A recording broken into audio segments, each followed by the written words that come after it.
With so many Drunken Master movies out there, it stands to reason that a source beginning point would be in order. The question is World of Drunken Master the origin story that we're looking for? Is this a true prequel to the Jackie Chan films? Is it even connected at all? The answer to those questions and more are up next on Lone Wolf and Cub.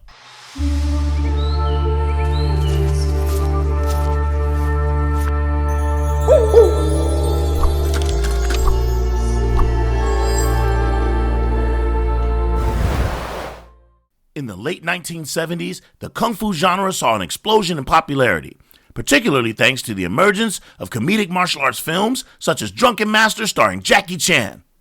Riding the wave of that success, Taiwanese director Joseph Kwa released The World of Drunken Master in 1979. Though often mistaken for a sequel or spin-off, it is not directly related to Chan's film, but it serves as an homage and pseudo-prequel to the Drunken Fist style and its legendary practitioners. Our story begins rather strangely with Fan Ta Pei, one of our two protagonists, played by Jack Long.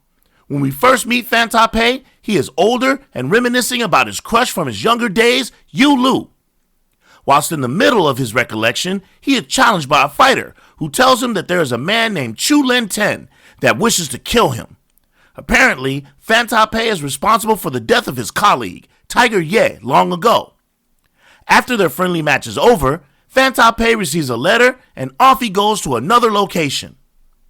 When we next see Fan Ta Pei, he is sitting at a small eatery when another older gentleman arrives and takes a chair at a nearby table.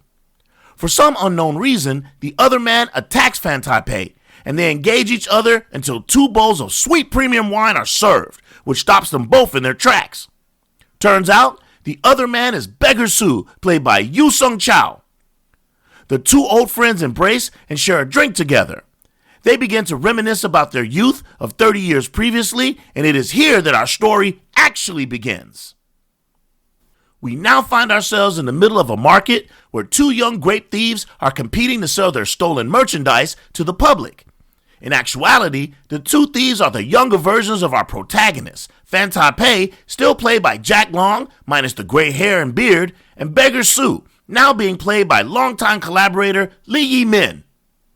The 2 constantly bicker, fight, and compete for customers and stolen grapes. It's not long before they are caught stealing from the manager of a premium grape vineyard. As punishment for their misdeeds, the manager, played by Chen Hu Lu, forces the 2 thieves to work as laborers, where other shenanigans ensue. One day, while the 2 are in town, they encounter a group of gangsters that are forcing the shop owners to pay a protection fee. When the gangsters approach our 2 heroes and demand payment, they refuse, and a fight ensues. Needless to say, the 2 are getting their asses whooped when Chan Chi, the manager, swoops in to save the day. Chan Chi nurses them back to health and decides to teach them his brand of kung fu, the Drunken Fist style. And so, the training begins. While the 2 are training, we are introduced to Tiger Ye, played by Lung Fei, who interestingly enough uses the Eagle's Claw technique. Tiger Ye is informed by his number 2 that the man who rescued our 2 heroes is Chan Chi, a practitioner of the drunken style that has taken the 2 on as his pupils. This bit of news encourages Tiger Ye to set up a trap for Master Chi by inviting him over for a drink. Tiger Ye and his henchman, a snake fist expert, manage to get Master Chi stinking drunk and attack him, but to no avail. Chan Chi is handling his business. Our 2 heroes that are watching in the wings drop down and help their master escape before he gets overwhelmed. When they return to the vineyard, the owner, who got wind of their adventures, decides to fire them so that his business does not feel the wrath of Tiger Ye and his gang. But there is one problem. Apparently, during their battle the night before, Chan Chi snatched a cup made of jade, which happened to be of great value to Tiger Ye. Our 2 heroes attempt to return the artifact, but it gets broken. This sets off another battle which ends with Fan Ta Pei and Sue being captured. The gang now goes to the vineyard and commences to attack the owner, his men, and his daughter, Yu Lu. More about her later. Just as they kill the owner, Chan Chi returns from the field and fights the gang. While Master Chi is battling Tiger Ye and his men, our 2 heroes manage to escape. By the time they make it back to the vineyard, Yulu has been captured and is being taken back to the gang's lair, with Chan-Chi in pursuit. The two eventually catch up to the group and join in on the battle. The trio manage to defeat a portion of the gang and escape to the mountains along with Yulu. It's not long before the gang recaptures Yulu, and a wounded Master Chi must rescue her while the boys are in the Cave of Wonders. While Chan-Chi is fighting for his life and the life of Yulu, our two protagonists are in said cave mastering their technique via some footsteps that off-screen Master Chi left for training purposes.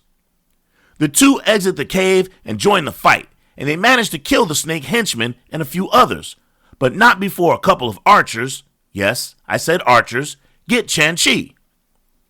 The two young men attack Tiger Ye, and it's a hard-fought battle, but they overcome him by using the Force.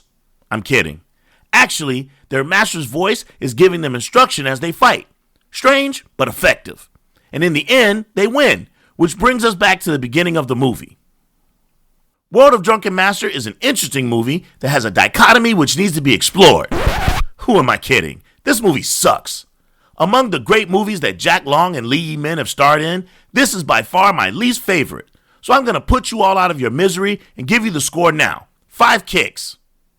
Why? Let's see. First, the convoluted storytelling that is a combination of most likely bad editing, bad translating, and lack of motivations and through lines in the film. You see, the reasons for the gang to pursue our heroes was simple, and yet the writers overcomplicated the story. Fact is, the two heroes refused to pay the protection tax, and that should have been enough. Rather than keep it there, the writers introduced Jade Cups and real estate wars that were just unnecessary and dumb. The writers also tried to introduce a love triangle that was not believable nor fleshed out earlier in the film. The movie even goes so far as to make the older versions of our heroes fight over Yulu briefly. That is until they're interrupted by Mark Long looking very Ghostface Killer-like.